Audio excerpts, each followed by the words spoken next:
City গ্রুপের MD Mohammad Hasan সহ ৫ জনের বিরুদ্ধে গ্রেফতারি পরোয়ানা ও মামলার কার্যক্রম স্থগিত করেছেন হাইকোর্ট। বিচারপতি এম জাহিদ সরওয়ার কাজল এবং বিচারপতি শেখ আবু তাহেরের সমন্বয়ে গঠিত হাইকোর্ট বেঞ্চ এই আদেশ দেন।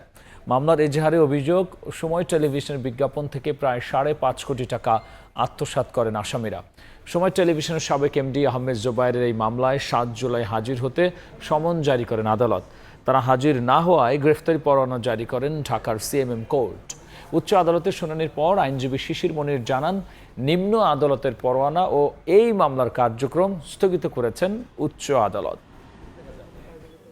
কখনোই কোম্পানির অথরিটি ছাড়া কিংবা ম্যানেজিং ডিরেক্টর ছাড়া এইভাবে মামলা দায়ের করা আইনসম্মত নয়।